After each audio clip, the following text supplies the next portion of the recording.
Hello दोस्तों, आप सभी का स्वागत है आपके अपने YouTube चैनल स्टडी विद अंकित में।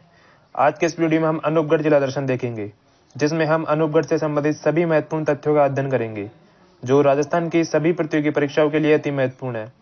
अगर आप राजस्थान की किसी भी भर्ती परीक्षा की तैयारी कर रहे हैं तो आप हमारे चैनल से जुड़ सकते हैं। तो चलते हैं वीडियो की ओर। सबसे पहले हम देखेंगे अनूपगढ़ की राजस्थान में स्थिति। जैसा कि आप मैप में देख पा रहे हैं, जो आपको ग्रीन कलर में दिख रहा है वो क्या है? अनूपगढ़ जिला है। अब बात करते हैं अनूपगढ़ किन किन जिलों से अलग होकर बना। तो अनूपगढ़ अलग हुआ किस किस से? गंगानगर से, ठीक है, और बीकानेर से। तो किन किन से अलग हुआ? गंगानगर और बीकानेर से, ठीक है। अब बात करते हैं अनूपगढ़ में कितने उपखंड है और कितनी तहसीलें है। अगर हम उपखंड की बात करें तो उपखंड है टोटल 6, और तहसील की बात करें तो तहसील है टोटल 7 तहसील है, ठीक है। तो कौन कौन से उपखंड है? अनूपगढ़, रायसिंह नगर, श्री विजयनगर और घटसाना। ये चारों के चारों कहाँ से लिए गए हैं? तो श्री गंगानगर से, ठीक है। कहाँ से? श्री गंगानगर से। और बात करते हैं छत्तरगढ़ और खाजूवाला की। तो ये कहाँ से लिए गए हैं? तो ये लिए गए हैं बीकानेर से। कहाँ से? बीकानेर से, ठीक है। तहसीलें कौन कौन सी है? अनूपगढ़, रायसिंह नगर, श्री विजयनगर, घटसाना, रावला, छत्तरगढ़ और खाजूवाला, ठीक है। तो टोटल उपखंड कितने? 6, तहसीलें कितनी? 7, ठीक है। अब बात करते हैं प्रथम जिला कलेक्टर की। अनूपगढ़ के प्रथम जिला कलेक्टर कौन है? तो वो है कल्पना अग्रवाल। कौन है? कल्पना अग्रवाल, ठीक है। अब बात करते हैं प्रथम जिला एसपी कौन है। तो प्रथम जिला एसपी के लिए क्या है? मतभेद है थोड़ा सा। क्या है कि पूजा अवाना यहाँ की प्रथम एसपी बनी। कौन? पूजा अवाना। लेकिन उन्होंने क्या नहीं किया? कार्यग्रहण नहीं किया। तो प्रथम जो कार्यरत एसपी है वो कौन है? राजेंद्र प्रसाद है। क्या है? राजेंद्र प्रसाद,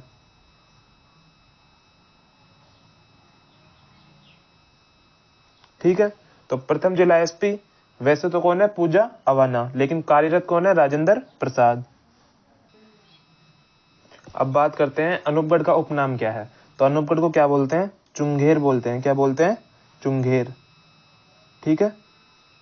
क्या है इसका उपनाम? तो चुंगेर इसका क्या है? उपनाम है। अब इस कौन से संभाग के अंतर्गत आता है? तो यह आएगा बीकानेर संभाग के अंतर्गत। कौन से संभाग के अंतर्गत? बीकानेर संभाग के अंतर्गत आएगा। इसकी आकृति की बात करें तो ये कैसी आकृति का है? तो बैठे हुए शेर के समान है इसकी आकृति। बैठे हुए शेर के समान, ठीक है। अब बात करते हैं इसके संस्थापक कौन है। अनूपगढ़ किसने बसाया? तो ये किसने बसाया? अनूप सिंह ने। किसने बसाया? अनूप सिंह ने। तभी इसका नाम क्या पड़ा? अनूपगढ़। कब बसाया? तो ये 1678-79 में, ठीक है। अब बात करते हैं इसकी सीमा की। जैसा कि आप मैप में देख पाए, इसकी सीमा लगती है किस किस से? गंगानगर से और बीकानेर से, ठीक है। तो 2 जिलों से सीमा लगती है इसकी, गंगानगर और बीकानेर से। अब बात करते हैं जलवायु। तो यहाँ पर कैसी जलवायु पाई जाती है? तो यहाँ पर पाई जाती है अर्धशुष्क जलवायु। कैसी? अर्धशुष्क जलवायु, ठीक है। और वनस्पति की बात करें तो यहाँ पर कौन सी वनस्पति पाई जाती है? मरुद्भिद वनस्पति पाई जाती है, ठीक है। कौन से जलवायु प्रदेश का हिस्सा है? तो अर्धशुष्क जलवायु प्रदेश, ठीक है। और कौन से भौतिक प्रदेश में आता है? तो ये पश्चिम मरुस्थल के भौतिक प्रदेश में आता है, ठीक है। अब बात करते हैं यहाँ पर कौन सी नदी बहती है। तो मुख्यतः नदी बहती है कौन सी? घग्गर नदी। कौन सी नदी? घग्गर नदी, ठीक है। और यहाँ पर सिंचाई किससे होती है? तो सिंचाई किससे? गंगा नहर से और आईजीएनपी से, यानी इंदिरा गांधी नहर परियोजना, ठीक है। अब बात करते हैं लैला मजनू की मजार। ये कहाँ पर है? तो यह है बिंजोर अनूपगढ़ में। कहाँ पर है? बिंजोर अनूपगढ़ में, ठीक है। और यहाँ पर ही क्या है? बीएसएफ यूनिट भी है। क्या है? बीएसएफ यूनिट, ठीक है। और यहाँ पर मेला कब बढ़ता है, तो यहाँ पर मेला बढ़ता है कब, 15 जून को, ठीक है। तो लैला मजनू की मजार कहाँ पर है, बिंजोर अनूपगढ़ में। यहाँ पर क्या है, बीएसएफ यूनिट भी है। और मेला कब बढ़ता है, तो 15 जून को मेला बढ़ता है। अब बात करते हैं अनूपगढ़ दुर्ग की। किसकी, अनूपगढ़ दुर्ग की। तो इसका निर्माण किसने करवाया, तो इसका निर्माण करवाया अनूप सिंह ने। किसने करवाया, अनूप सिंह ने, ठीक है। कब करवाया, तो 1678 79 में, ठीक है। ये क्या है, मिट्टी से निर्मित है। किससे निर्मित है, मिट्टी से निर्मित है। इसमें चूने का प्रयोग नहीं किया गया है, ठीक है। कौन सा दुर्ग, अनूपगढ़ दुर्ग। अब बात करते हैं बरोर सभ्यता की। कौन सी सभ्यता, बरोर सभ्यता।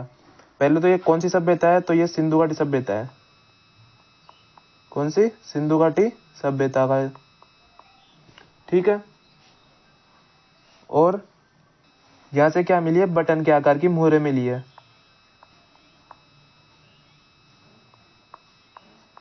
कहां से, बरोर सभ्यता से, ठीक है। और 2006 में यहाँ पर क्या मिली, तो 8000 शेल खड़ी की मिट्टी के बर्तन में शेल खड़ी से निर्मित मनक्के मिले।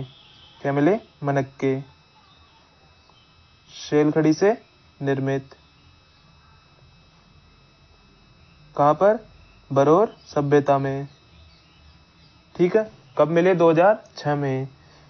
किस सभ्यता का हिस्सा है, तो सिंधु घाटी सभ्यता का। और यहाँ पर क्या मिली, बटन के आकार की मोहरें भी मिली। अब बात करते हैं बुढ़ा जोड़ गुरुद्वारा। कौन सा गुरुद्वारा, बुढ़ा जोड़ गुरुद्वारा। ये कहाँ पर है, तो डाबला गांव, रायसिंह नगर। कहाँ है, डाबला गांव, रायसिंह नगर, जो कहाँ पर है, अनूपगढ़ में, ठीक है। इसको क्या बोलते हैं, तो इसको बोलते हैं राजस्थान का स्वर्ण मंदिर। क्या बोलते हैं, राजस्थान का स्वर्ण मंदिर बोलते हैं किसको, बुढ़ा जोड़ गुरुद्वारा को, ठीक है। और यहाँ मेला कब बढ़ता है, तो यहाँ पर मेला बढ़ता है श्रावण अमावस्या को। कब बढ़ता है, श्रावण अमावस्या को, ठीक है। और इसका निर्माण किसने करवाया, तो इसका निर्माण किसने करवाया, निर्माण करवाया फतेह सिंह ने। किसने करवाया, फतेह सिंह ने, ठीक है। कब करवाया, तो 1953-54 में, ठीक है। अब बात करते हैं बीरबल सिंह का स्मारक। किसकी बात करते हैं, बीरबल सिंह का स्मारक। ये कहाँ पर है, तो ये भी कहाँ पर है, रायसिंह नगर में है। कहाँ पर है, रायसिंह नगर में,